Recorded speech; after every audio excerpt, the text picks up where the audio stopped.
Stellantis acabou de salvar seus 28 milhões de motores de combustão interna, e eles têm grandes esperanças de que seu investimento nessa tecnologia revolucionária ajude a salvar os 1,4 bilhão de motores de combustão interna existentes nas estradas hoje. Os combustíveis sintéticos estão aqui e estão funcionando, e não é apenas a Stellantis que acredita que é o caminho a seguir.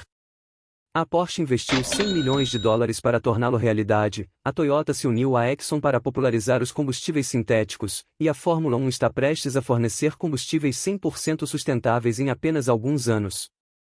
Agora, a Stellantis está testando intensamente motores a gasolina e a diesel em suas marcas, como a Dodge e outras 13 marcas sob seu guarda-chuva, totalizando 28 motores diferentes. Com a proibição dos motores de combustão interna se aproximando, esses combustíveis são o futuro ou apenas uma distração? Vamos discutir isso. Quando você ouve falar sobre combustíveis, pode parecer que são limpos. No entanto, na realidade, a queima desses combustíveis fabricados libera aproximadamente a mesma quantidade de emissões de gases de efeito estufa que os combustíveis fósseis tradicionais. Então, por que os combustíveis são considerados limpos?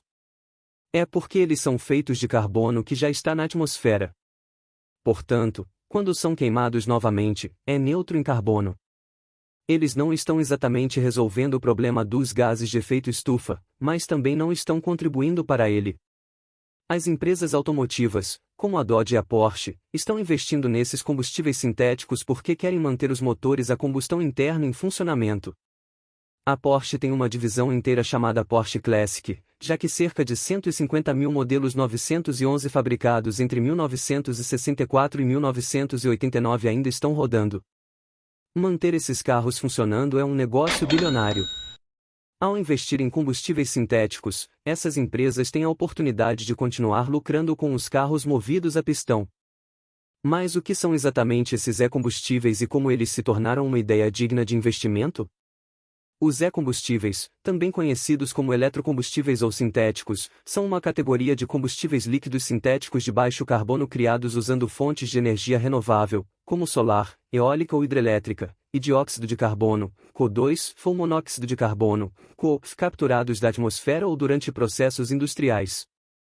Por anos, eles têm sido considerados uma alternativa potencial aos combustíveis fósseis tradicionais nos motores de combustão interna, com o objetivo expresso de reduzir as emissões de gases de efeito estufa e combater as mudanças climáticas. O processo de produção dos combustíveis envolve 4 etapas principais: geração de eletricidade, eletrólise, captura de carbono e síntese de combustível. Para criar esses combustíveis sintéticos, é necessário gerar eletricidade a partir de fontes de energia renovável, como solar ou eólica. A eletricidade gerada é usada na eletrólise, que divide as moléculas de água em hidrogênio e oxigênio.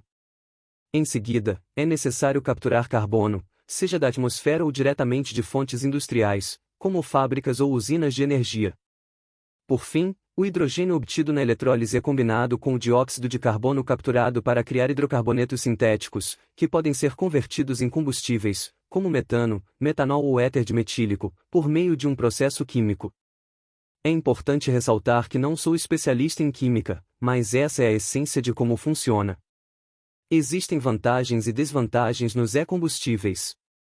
Entre as vantagens, podemos citar o fato de que eles podem ser usados nos motores de combustão interna e na infraestrutura existente com poucas ou nenhuma modificação.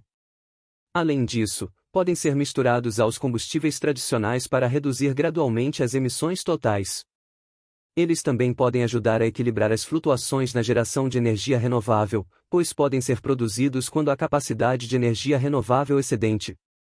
Porém, as desvantagens incluem o alto custo de produção e o consumo energético do processo, o que torna os combustíveis menos econômicos do que outras alternativas de baixo carbono, como veículos elétricos.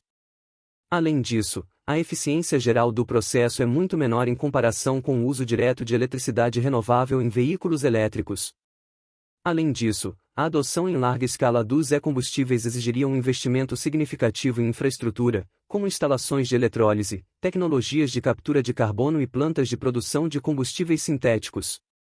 No geral, os combustíveis têm o potencial de descarbonizar todo o setor de transporte. A eletrificação ainda não é suficiente na indústria de caminhões e no setor de aviação.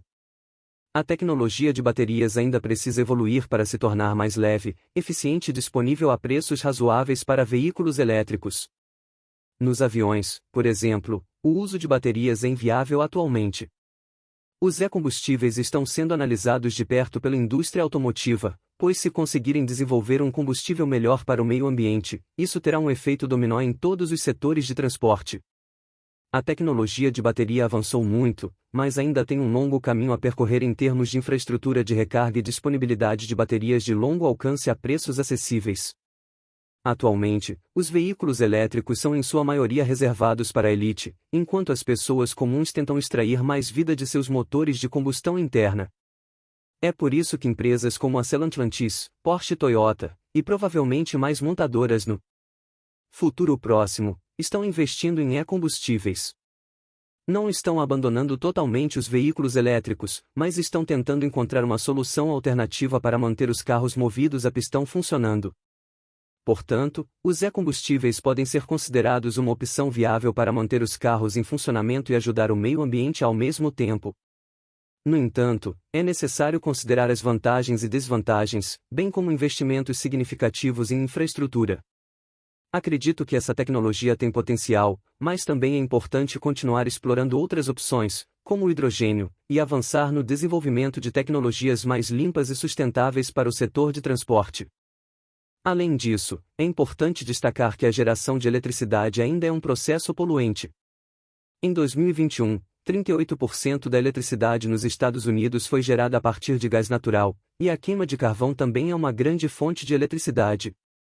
Isso resulta na emissão de mercúrio, chumbo, dióxido de enxofre, óxidos de nitrogênio e outros metais pesados na atmosfera. Quanto mais veículos elétricos colocamos nas estradas, mais carvão teremos que queimar.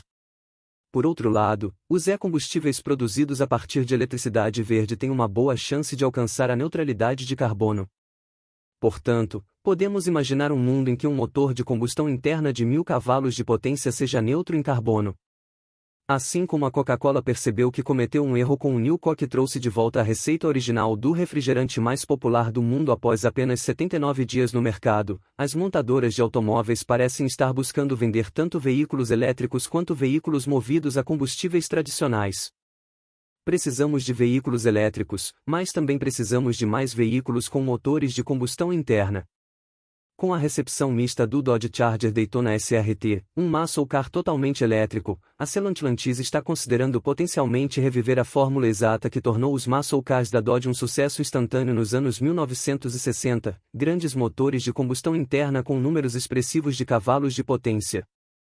Então, os e-combustíveis podem ser a resposta? Cada vez mais fabricantes de automóveis estão olhando seriamente para essa possibilidade, mais do que nunca. Se os e-combustíveis se mostrarem uma alternativa confiável, acredito que todos poderemos continuar desfrutando dos carros que amamos enquanto ajudamos o meio ambiente. O que você acha? Será que esse é o caminho a seguir ou será que isso ficará restrito aos super ricos que desejam ligar seus antigos Porsche 911 e dar uma volta daqui a 20 anos? Deveríamos nos concentrar em algo como o hidrogênio ou realizar nossas fantasias pós-apocalípticas e adotar a energia nuclear? Deixe-me saber suas opiniões nos comentários. Se você gostou deste vídeo, dê um like e considere se inscrever no canal Ideal. E não deixe de conferir os outros vídeos aqui ao lado. São ótimos, eu prometo. Vemos em breve. Obrigado.